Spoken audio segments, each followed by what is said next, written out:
1941 September. The long, grim war for American destroyers began in the North Atlantic. It did not start in the sunshine of Pearl Harbor. It began instead in freezing, oil-slicked brine. Even before the formal declaration of war, these vessels were thrust into grim duty. They performed neutrality patrols, protecting vital supply lines. This was necessary against the escalating, undeclared aggression of German U-boats. The confrontation involving the USS Greer intensified this deadly dance. President Roosevelt issued a shoot-on-sight proclamation. Vice Admiral William L. Ainsworth captured the existential importance of these ships. They called them the indispensable need of the fleet. Author John Steinbeck spoke simply of their joyous gallantry. 1941, October 31st. That gallantry was tested to the breaking point. The USS Reuben James, commanded by Lieutenant Commander H.L. Edwards, was screening a convoy. She was struck by a torpedo fired by U-562. The powerful blast broke the ship violently in two. Survivor Fred Zapasnik recalled the brutal aftermath. Men struggled in the icy, oil-slicked water. The intense cold seized their lungs. Then came the horrifying sound of the ship's own depth charges. They detonated beneath the surface, killing men already struggling for air. Many sailors were praying or moaning from terrible wounds. Their bodies quickly succumbed to the freezing brine. This brutal, often overlooked sacrifice signaled the inevitable American entry into the global conflict. 1942, February 18th. The elements proved as deadly as the enemy. The USS Truxtun and the supply ship Pollux met a catastrophic end. They were caught in a blinding blizzard off the New England coast. The Truxtun lost station and was driven onto steep granite cliffs. The rocks were later described as the granite jaws holding the vessel. Gigantic seas pounded the destroyer with battering ram force. Men and gear were swept overboard into the swirling, icy surf. The main decks were constantly awash. Freezing water inundated the compartments as sharp rocks gnawed at the hull. For 24 agonizing hours, the crews endured a harrowing cacophony. It was a sound of howling winds and thundering surf.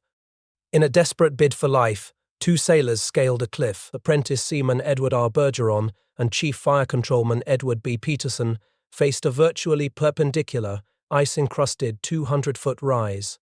Bergeron, a frozen, oil-smeared apparition, staggered 2 miles through deep snowdrifts. He finally reached a remote mining camp. The immediate and selfless response of the residents of St. Lawrence and Lorne was extraordinary. They dropped everything to aid the survivors. They battled 75-mile-per-hour winds and 50-foot waves. Mrs. Gregory Giovannini personally washed and tended to multiple sailors. She cut away their oil-stained clothing. She offered what little first aid was available before taking the men into local homes to convalesce. Tragically, 203 personnel were lost from the 2 vessels. The incident underscored the lethal combination of early wartime urgency and environmental fury. Across the globe, the declared war erupted with volcanic force. The attack on Pearl Harbor immediately thrust the Asiatic fleet into chaos. 1942, February 19th, the USS Peary was in Manila Harbor when 50 high-altitude Japanese bombers struck. The destroyer was already hampered by a lack of radar and a defective gyro compass. The harbor became a sea of fire and roiling smoke. Thunderous detonations rocked the base. 8 crewmen were killed instantly by one explosion. Yet the Peary fought back desperately with her limited anti-aircraft guns. They was hit again at 1300 hours. The vessel broke up and sank rapidly. 89 officers and men were lost. Amidst the inferno, Lieutenant Commander C.A. Ferriter of the smaller USS Whippoonwill radioed a daring commitment. He declared, "The Whip is going in to take that destroyer out." He maneuvered his vessel alongside the burning hulk. Adding tragically to the chaos, the Peary was later attacked by friendly aircraft. They mistook her camouflage for the enemy. The swift and overwhelming Japanese advance placed the Asiatic fleet in an untenable position. This led to the doomed defense of the Dutch East Indies. American destroyers faced overwhelming Japanese naval superiority. They also suffered from a critical lack of repair facilities, yet they continued to fight. The USS Edzal famously scored an early victory. She sank the Japanese submarine I-24, an act met with cheers from her crew, but the tide was already turning. 1942, February 27th. The slow, ungainly ex-collier USS Langley was attacked by dive bombers.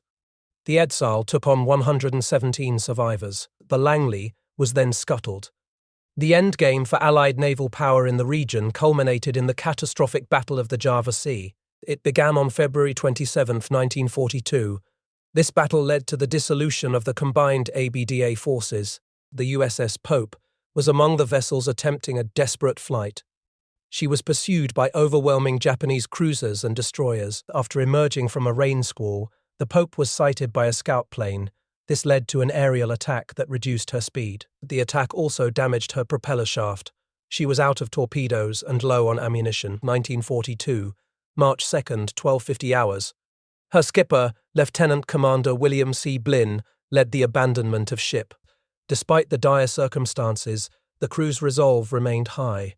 They embodied the captain's staunch belief in leadership until the end. Similarly, the USS Stuart suffered hits and internal damage during the preceding battles. She was ultimately scuttled in Surabaya Harbour on March 1, 1942.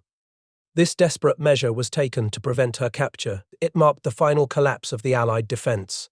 It also underscored the immense cost borne by these destroyers in the early days of the Pacific juggernaut. The strategic shift from defence to offence demanded immense sacrifice. Destroyers were often placed directly into the line of fire. Their job was to screen the vital aircraft carriers. These fast, vulnerable vessels proved indispensable in the pivotal engagements of 1942. During the crucial Battle of the Coral Sea, the USS Sims was detached. She was the lead destroyer of her class. Her mission was to escort the tanker USS Neosho, 1942, May 7th. Japanese scouts mistakenly identified the two ships as a cruiser and a carrier. They were overwhelmed by more than 70 Japanese fighters and bombers. The Sims fought valiantly, her guns sporing hits, but she was decimated by multiple bomb hits amidships. Her keel broke instantly. The ship sank swiftly, stern first. Her own depth charges detonated shortly after she plunged beneath the waves. Only 14 crew members survived. A month later, the USS Hammond met an equally violent end. She was screening the carrier USS Yorktown during the Battle of Midway, 1942, June 6th. She was alongside the crippled carrier performing salvage operations.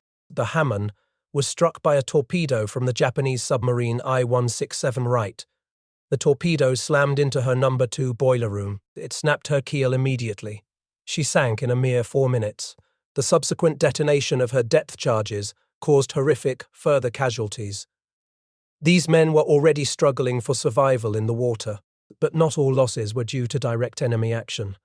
The chaotic urgency of wartime operations, coupled with poor communication, led to tragic self-inflicted wounds. The USS Sturtevant, after extensive escort duties in the Atlantic, struck a minefield. It was a newly laid United States minefield near Florida. 1942, April. The catastrophic multi-stage explosion broke her keel. Only her foremast was left visible above the shallow water. The incident claimed 15 crew members.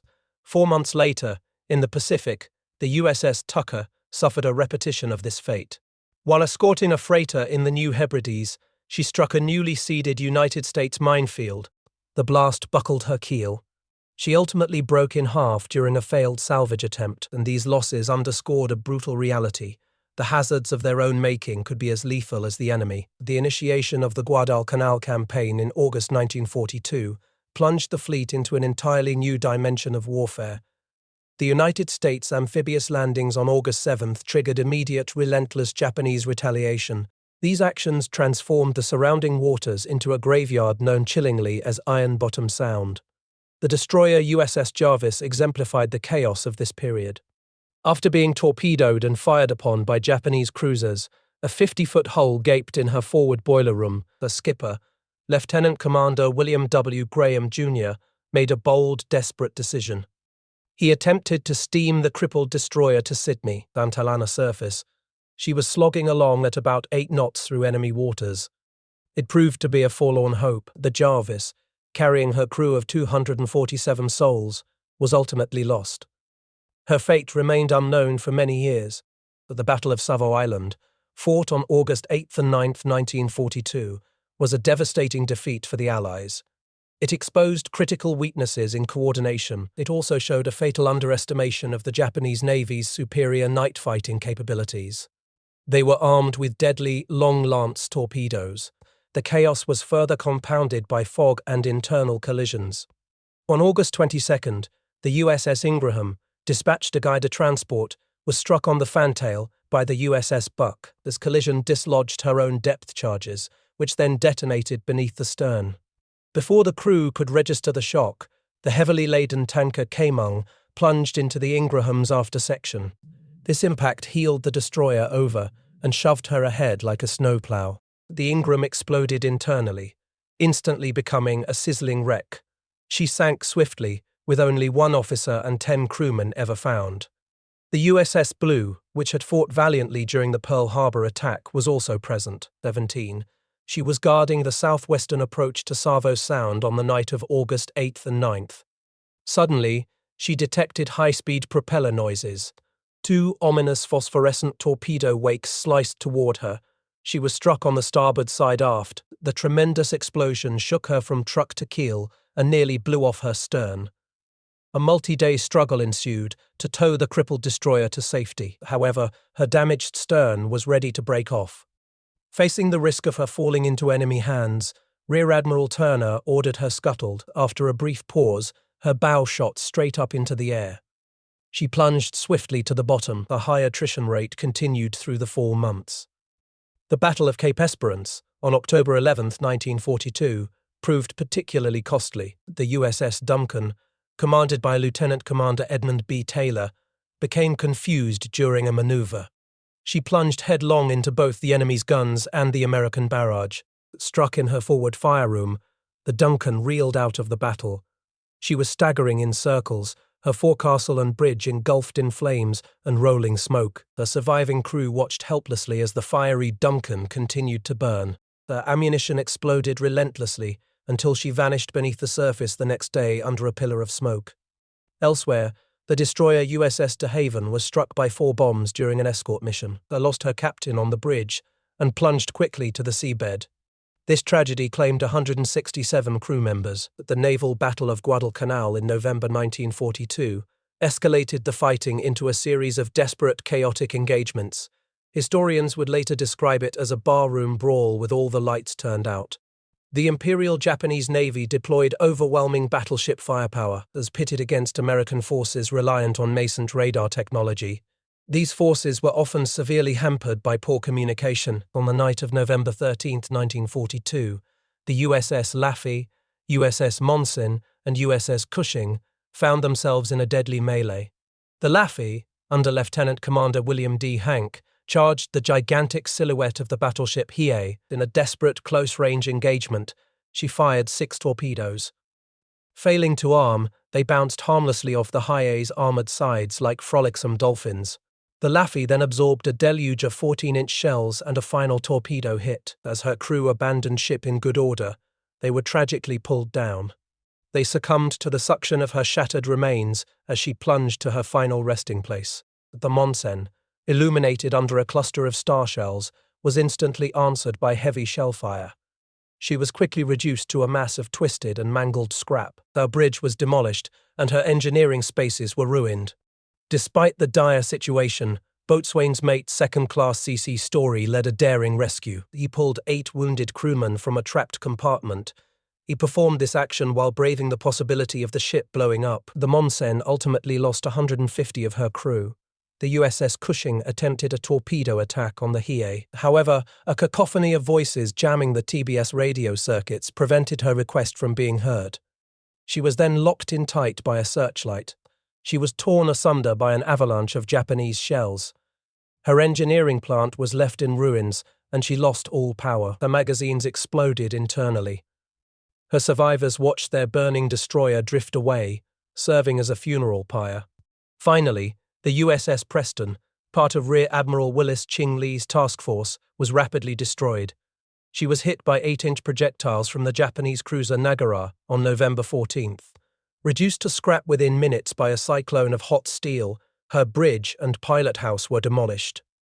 Commander Maxie Stones, her mortally wounded captain, ordered the ship abandoned. The sizzling derelict sank stern first. It took him and 116 of her crew down with her. These chaotic engagements underscored the immense human cost of the fighting. They highlighted how early United States radar and tactical deficiencies contributed to the catastrophic losses. These deficiencies in close-quarters night combat cemented the legend of Iron Bottom Sound. The Battle of the Atlantic was the longest continuous campaign of the war. It was a global grind fought not just in the icy north. It spanned the vast expanse of the Mediterranean and the American coastline. This was a relentless, often unseen war of attrition. The U-boat was the silent, lethal predator. The destroyer served as the indispensable sacrificial shield. This brutal vulnerability was underscored by the early loss of the USS Jacob Jones, designation DD-130, in the calm, moonlit seas of the Atlantic on February 28, 1942. U-578 struck. It was just before 0500 hours. The U-boat delivered a spread of torpedoes. The blasts were catastrophic, breaking the 1340-ton destroyer in half. Even as the forward section plunged rapidly, the crew continued to fire their machine guns. This was a desperate final act of defiance. The Jacob Jones broke apart and sank entirely. This sudden, brutal end claimed the life of her commander, Lieutenant Commander Hugo D. Black, and most of his crew. In 1943, the convoy routes remained a deadly gauntlet. The loss of the USS Bristol occurred during a period of relative calm. The night was clear with a bright moon. At 0425 on October 12, 1943, the silence was shattered. Her sonar operator picked up the chilling whisper of a torpedo. The ensuing explosion was violent, ripping the ship apart. Dazed and shocked, men scrambled for safety. The destroyer began to buckle amidships and jackknife. This was a clear sign that there was no hope for the vessel. Commander J.A. Glick ordered the abandonment of ship. The sea claimed 32 of her crew. Just days earlier, the USS Buck had met her fate off Salerno Gulf, Italy. She was torpedoed by U-616. Survivors recounted the terrifying escape from the sinking ship. They also described the subsequent detonation of depth charges, but the sea itself became an enemy. It was thick with Navy special fuel oil. This tragically contributed to the deaths of many shipmates who struggled to breathe in the dark, viscous brine. Chief Machinist's mate George Brooks described swimming frantically away from the sinking ship that hoped to avoid the suction, only to be battered by the underwater explosions. The sheer desperation of anti-submarine warfare often forced destroyers into suicidal close-quarters combat. This was epitomized by the ferocious single-ship duel involving the USS Bory. The Bory was an old four-stacker converted for anti-submarine duty. On November 1, 1943, the Bory pursued U-405. The weather was severe North Atlantic bone-chilling winds. Grey-green seas cascaded constantly over her forecastle. The fight turned primal after the Bory rammed the U-boat. The impact locked the two vessels together in a deadly embrace. The Bory held on like an enraged, tenacious bulldog. Her crew fought the enemy hand-to-hand with pistols, galley implements, and even potatoes. A flare ignited the Bory's conning tower, creating a spectacular flash fire. Yet, the destroyer continued to fight. She finally used her depth charges to crack the U-boat's hull like an eggshell, sinking it. The victory, however, was mortal. The U-boat's own depth charge explosions had fatally weakened the Bory. The fuel was contaminated, and she was unable to send a distress signal. The crew resorted to using alcohol to power the emergency radio generator. The sea could not be contained. Despite mattresses and bilge pumps, the mortally wounded Bory was ordered abandoned. She sank the next day. The unforgiving sea claimed 27 of her officers and crew. The hazards of the sea extended far beyond enemy action. In the Aleutians, the environmental fury proved as deadly as any torpedo. The USS Worden, a veteran of Pearl Harbor and Midway, was operating near Dutch Harbor, Alaska. In January 1943, she ran over a submerged rock. The impact tore a huge gash in her hull. Gale-force winds and mountainous swells contributed to the ship breaking apart. The USS Dewey attempted to take the destroyer under tow. However, the hawsers snapped repeatedly. The Worden was finally abandoned and sunk by her sister ship. All but 14 of her crew were rescued. This was a stark reminder that the North Pacific held no quarter. Meanwhile, the chaotic nature of wartime operations meant that friendly forces often inflicted devastating blows. While supporting landings in New Guinea, the USS Perkins was steaming with lights extinguished and turned by to the Australian troop transport HMS Duntroon. The collision was a devastating sledgehammer blow. It sliced her hull open like a gigantic butcher's cleaver and broke her keel. Chaos ensued as men and gear were thrown about, that steam and smoke billowed from the mortal wound. The ship began settling fast and breaking in two. She sank within 25 minutes, claiming 11 members of her crew. The immense sacrifice of the destroyers reached its zenith in the European theatre. This occurred as the Allies prepared for the invasion of Fortress Europe. Vessels like the USS Maddox and Rowan provided critical shore bombardment. They supported the invasions of Sicily and Salerno, engaging German forces directly. But it was off the coast of Normandy during the D-Day landings that the destroyers paid the ultimate price. They fought to secure the beachheads. The USS Corrie was screening transports and taking up a fire support station off Utah Beach. At 06:33, on June 6, 1944, she struck a newly laid mine. The explosion broke her keel, jammed her rudder, and flooded her forward engine room. This forced the ship to steam helplessly in circles. Despite heroic damage control efforts, the ship deteriorated rapidly. After the abandoned ship order was given, the Corrie sank in shallow water. The superstructure was still visible.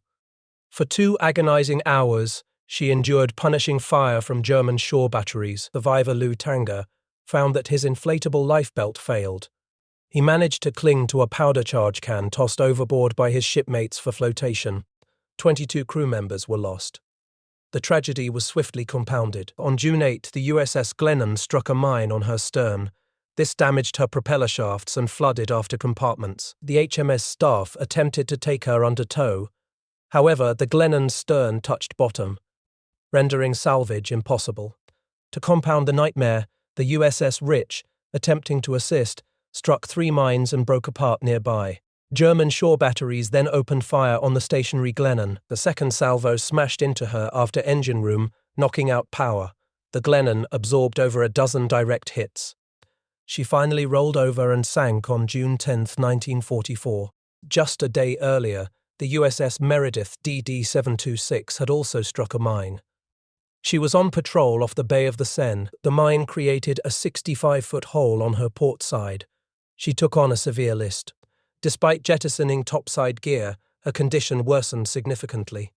On June 9th, German bombers attacked the crippled vessel, splitting her in 2. The immense human cost off Normandy underscored the vulnerability of these ships. It highlighted the unwavering courage required to hold the line against mines, shore batteries, and the relentless nature of war at sea. The immense, seemingly endless conflict in the Pacific reached its terrible climax in the late autumn of 1944. The strategic invasion of Leyte in the Philippines was meant to cut Japan's oil lifeline. It was also intended to provide the final staging post for the assault on the home islands. But this victory came at a horrific price. That price was paid primarily by the smallest ships in the American fleet. The Battle of Leyte Gulf, the largest naval engagement in history, hinged on a single, catastrophic tactical decision. Admiral William Bull Halsey believed he had lured the main Japanese carrier force into a trap. He steamed north with his powerful Third Fleet. This action left the vulnerable escort carriers of Task Force 77.4 exposed.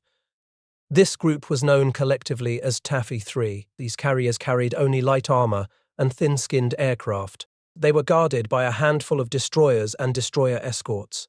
These were ships never intended to face heavy capital forces. At 06:45 on October 25, 1944, the unthinkable happened. Admiral Kurita's formidable center force unexpectedly appeared off Samar. His force consisted of 4 battleships, 7 heavy cruisers, and 11 destroyers. The sight was terrifying. The small destroyers, like the USS Johnston and USS Howell, were suddenly facing a line of Japanese battleships. This line was led by the mighty Yamato. The Yamato's 18-inch shells threw water columns hundreds of feet high. Commander Ernest E. Evans of the Johnston had declared his ship would be a fighting ship. He intended to go in harm's way. Now, he had his chance to prove it. Admiral Sprague, commander of Taffy 3, issued the only order possible. He commanded them to interpose with smoke between the men and the enemy ships. The response was arguably the most audacious and sacrificial charge in naval history. The small boys steamed directly into the path of the Japanese giants. The USS Ho, commanded by Leon S. Kintberger, charged first. He began firing torpedoes at the battleship IJN Congo. The Johnston followed, feeling like David without a slingshot. Despite the overwhelming firepower aimed at them, the destroyers laid down a wall of smoke. They engaged the enemy with their puny 5-inch guns. The Johnston's audacious attack immediately disrupted the enemy formation. This attack forced the Japanese to maneuver. The destroyer quickly engaged the heavy cruiser IJN Kumano. It struck the cruiser with numerous shells and torpedoes. The Kumano was left dead in the water. The Johnston itself sustained heavy damage from 14-inch and 6-inch shells. Commander Evans lost 2 fingers but refused medical attention. He continued to fight, even as his bridge was showered with shrapnel and the ship's radar hung precariously. The sheer aggression of the destroyers convinced Admiral Kurita he was facing powerful Essex-class carriers. This was a critical error that saved the American position. The Ho fought until it was reduced to a floating charnel house. It sustained numerous hits that demolished its fire control after engine room and 2 guns. At 0830, an 8-inch shell hit brought the ship to a halt. It sank at 0855, taking 273 officers and men with it. The Johnston, battered beyond recognition, was abandoned at 0900. It sank an hour later, having lost 187 crew members. Their sacrificial charge bought the necessary time. It prevented a catastrophic defeat and preserved the Leyte landing. Yet, the dangers of the Pacific theater extended far beyond the enemy's guns. Just weeks after the triumph of Leyte, the U.S. fleet faced an enemy no human force could defeat. This enemy was a massive, unforeseen typhoon. By mid-December 1944, the fleet was low on fuel and struggling to refuel in heavy weather. The USS Spence, with only 15% fuel remaining, struggled to approach the battleship USS New Jersey for refueling. Mooring lines snapped and hoses broke in the heavy seas. The fleet was then ordered to change course. They headed directly into what soon became a full-blown typhoon. Winds exceeded 100 knots, and the seas became mountainous. Wave tops blew horizontally across the water. The frail, tender destroyers were tossed about like toys. They were made even more vulnerable by recent modifications and deballasting. The USS Spence lost steering control and lay dead in the water. She began taking on water down her stacks. They eventually capsized, rolling over on her port side and sinking. 294 men were lost. The USS Monaghan and USS Hull met similar fates in the same catastrophic storm. Survivor Joseph C. McCrane described the tempest tossing the Monaghan about like a toy. Men struggled desperately to open watertight doors. Others were washed overboard instantly. Another survivor, Edward Miller, recounted the brutal conditions aboard the Spence. The wind cut like glass, and the seas felt like sharp needles. There was a constant deafening din of loose gear below decks. Lieutenant G. Alfonso S. Crachunas was trapped underwater as the ship rolled. He desperately clung to railings. He heard the pitiful screams of trapped shipmates. After hours adrift, the survivors experienced the surreal calm that followed the storm. They gazed up at the sudden, clear, starry night. This was a stark contrast to the preceding hell. The storm claimed hundreds of lives. It was an immense, unseen sacrifice to the overwhelming power of nature. Compounding these losses was the terrifying emergence of a new enemy tactic. The USS Raid, a veteran of 13 major landings, was screening a reinforcement convoy to Omak Bay. On December 7, 1944, it was struck by 2 suicide aircraft. The resulting explosions and unchecked flames caused violent internal damage. The ship was transformed into a flaming shower of gasoline and exploding ammunition. The Raid swiftly sank by the stern. It took her captain and 150 men with her. The event was a grim foreshadowing. It signaled that the war was about to enter a new, terrifying phase. In this phase, the enemy's willingness to sacrifice himself would redefine naval combat. The war in the Pacific, already a relentless grind of attrition, entered its final, most desperate phase. This phase began with the invasion of Okinawa in the spring of 1945. Thailand, was situated just 350 miles from the Japanese mainland. It was deemed the gateway to Japan. Its capture was essential for launching the eventual invasion of the home islands. The Japanese defense was commensurate with the stakes. They introduced a new terrifying layer of psychological and physical warfare. This was the kamikaze, or divine wind. The destroyers, the quintessential workhorses of the fleet, were instantly thrust into the most perilous position. To guard the massive invasion force and the carriers supporting it, they were deployed far from the main armada. They served as radar picket ships, stationed 60 to 80 miles northwest and northeast of Okinawa. These destroyers became the primary, sacrificial targets. They were the first warning line against the waves of suicidal aircraft. They were isolated, vulnerable, and facing an enemy whose pilots exchanged their lives for the slim chance of a single, devastating hit. The psychological toll on the destroyermen was immense. They were perpetually on edge. Their nerves were frayed from weeks of grueling bombardment and the searing heat of action. Every radar contact was a potential death sentence. The Japanese strategy was brutal. They intended to overwhelm the pickets, break through the first line of defense, and expose the massive high-value ships behind them. April 6, 1945, was a day of carnage at Radar Picket Station No. 1, the USS Bush, after 2 exhaustive days and nights of continuous defense, was swarmed by kamikazes. These planes were described as angry hornets. Despite laying down a vicious concentration of firepower and a wall of anti-aircraft fire, one plane broke through. Its flaming gasoline showered the amidships section. Commander R.E. Westholm fought desperately to save the ship. After multiple hits and 2 direct kamikaze impacts, the valiant Bush succumbed. She split in half and slipped silently beneath the waves.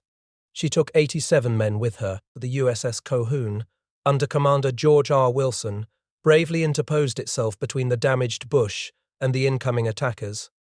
It provided a shield. This was a testament to the destroyermen's unbreakable bond. However, the selfless act only diverted the storm to the Calhoun herself. She endured her own harrowing series of kamikaze hits. A deluge of flaming gasoline and scalding steam engulfed her superstructure. The battle-ravaged and smouldering ship settled by the stern. Her crew, described as diehard, attempted to save her until the order to abandon was finally given. The Calhoun lost 32 men to the onslaught. 10 days later, on April 16, 1945, the horror repeated at Radar Picket Station No. 14. The USS Pringle faced an extremely violent air attack. It endured a vicious cyclone of hot steel and lead. The battered destroyer broke in 2. Her engines, machinery, and men spilled into the roiling waters. 62 men were lost. 285 were rescued, many grievously wounded or burned.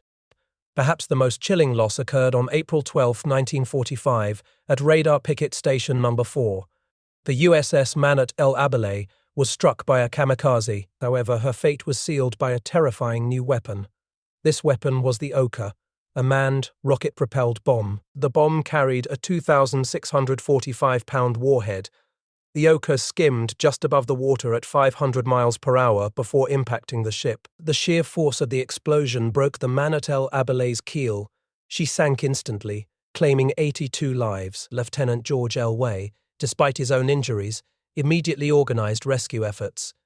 He embodied the duty that persisted, even in the face of such overwhelming devastation. The losses continued to mount with terrifying speed. May 4, 1945 was a day of double tragedy. The USS Luce was struck by a kamikaze. She lost power and steering and developed a severe list. After the abandoned ship order, she abruptly sank with a tremendous explosion. She took 126 officers and men to their watery grave. On the same day, the USS Morrison was hit multiple times. The impacts triggered fires and explosions that severed communication. This led to her swift sinking, costing 150 personnel. Even when direct kamikaze hits were avoided, the sea claimed its due. On May 18, 1945, the USS Longshore grounded on a reef off Okinawa. This grounding transformed the vessel into a stationary target. Enemy shore batteries quickly opened fire. Direct hits from the shore guns caused catastrophic damage. The shelling blew off the ship's bow. It transformed the vessel into a charnel house of blood and gore. 11 officers and 65 crew perished in the attack. 10 days later, on May 28, 1945, the USS Drexler was sunk by kamikazes. After initial strikes, a final powerful crash caused the ship to roll over. She sank rapidly, taking 158 officers and men with her. Yet, amidst the carnage, the resilience of the American fleet was undeniable. The kamikaze attacks inflicted massive damage. 88 destroyers and 30 destroyer escorts were hit during the campaign. Many battered vessels, even those categorized as suffering major damage, remained afloat. That survival was due to effective naval engineering. It was also due to the disciplined, often superhuman efforts of damage control crews. The Japanese strategy was terrifyingly effective at inflicting casualties. However, it ultimately failed to achieve the total strategic destruction necessary to halt the invasion. The final brutal chapter of the destroyer war closed with the loss of the USS Callaghan. By late July 1945, the crew was battle-weary and their nerves were raw. Their equipment was failing under the sustained pressure. Guns were virtually worn out, and machinery was overdue for overhaul. Radar components also lacked their original accuracy. On the night of July 28 through 29, 1945, the crew anticipated returning home. Suddenly, a kamikaze pilot executed a perfect silent approach. He shut off his engine and glided undetected under the radar's beam. The plane struck the Callaghan with a massive explosion. It sent a 158-foot geyser of fire skyward. The ship was racked by further internal detonations. This instantly killed all hands in the after engine room. Captain C.M. Bertholf remained on board with a salvage party. He desperately hoped to save his ship, but it was to no avail. The USS Callaghan was the 13th American destroyer lost off Okinawa. She was also the final American destroyer lost in World War II. She sank with 1 officer and 46 men, as final loss brought the total toll of lost destroyers to 71. The loss of the USS Callaghan sealed the final terrible tally of the war. 71 US destroyers were lost in World War II. This figure represented far more than just tonnage and steel. It represented thousands of men whose lives were claimed by torpedoes, bombs, and mines. They were lost to collisions and the overwhelming fury of the sea itself. The sacrifices of the destroyer men were often made in the unglamorous monotony of escort duty. They faced the terrifying isolation of a radar picket station. These were critical, grinding roles that lacked the prestige of battleship duels or carrier strikes. Yet, as Vice Admiral William L. Ainsworth attested, destroyers were truly indispensable. They served as the vital connective tissue of the entire Allied effort. Their constant, grinding attrition protected the supply lines across the vast Atlantic and Pacific theaters. This was the very foundation upon which larger strategic objectives were built and ultimately achieved. The crews faced extremes of human endurance. They fought the icy, oil-slicked brine of the North Atlantic. There, survivors were often pulled down by the suction of their sinking ships. Others succumbed to the freezing cold, their bodies moaning from wounds. They also endured tropical heat and the sudden terrifying chaos of Iron Bottom Sound. Their resilience became legendary. It was captured by John Steinbeck's description of their joyous gallantry. But the war rarely provided clean endings. For many families, the sacrifice was compounded by years of agonizing uncertainty. Wartime records were often fragmented or destroyed. The fate of the USS Etzal, lost in the early, chaotic days of the Java Sea campaign, remained a haunting mystery for years. The destroyer vanished without a trace. Their destruction was generally attributed to overwhelming Japanese forces. It was only much later that film footage revealed her true end. Had been destroyed by a Japanese cruiser. This discovery led to a grim final accounting. 5 graves were found in a forgotten prisoner of war camp. This provided a stark, painful resolution. It confirmed the crew had survived the sinking, only to perish in captivity. Similarly, the crew of the Jarvis, lost off Guadalcanal, remained among the uncounted dead for years. Their final moments were simply swallowed by the vast, deep waters. Even after the victory was secured, the war claimed its final victims. The USS Stuart had fought through the Badoeng Strait action. She was scuttled in Surabaya Harbour, only to be captured. The enemy recommissioned her, and she was discovered in Japan at the war's end. Though the Old Girl was returned to the U.S. Navy and towed back to San Francisco, her service concluded ignominiously. The Girona, she was sunk as target practice in 1946. This provided a bizarre final contrast to the bravery displayed by her crew during the war. Yet, formal recognition did eventually come. The USS Pope, destroyed in the Java Sea, was later awarded a Presidential Unit Citation for her actions. That taken aside to the testament to the crew's resolve, the sheer volume of awards and citations earned by the crews of these 71 ships was immense. The Congressional Medals of Honor, the Navy Crosses and the Battle Stars served as a collective monument to their indispensable role. The immense human cost of these losses cemented the profound legacy of the destroyer-men. 150 men were lost with the Reed, 294 perished with the Spence. 187 were lost with the Johnston. Their willingness to charge into the path of battleships was legendary. They stood firm against the suicidal fury of the kamikaze. They battled the relentless North Atlantic gales. All of this ensured that the supply lines remained open. It guaranteed that the larger strategic objectives of the Allied forces could be achieved. Their stories are often overshadowed by the fleet carriers and battleships they screened. They serve as a permanent reminder that victory was forged not just by strategic genius, it was forged by the relentless, often sacrificial, courage of the sailors who lived and died aboard the 71 destroyers lost at sea. If you value these historical accounts, please subscribe to the channel and like this video. It helps us preserve these stories, and please share your own memories or thoughts in the comments below.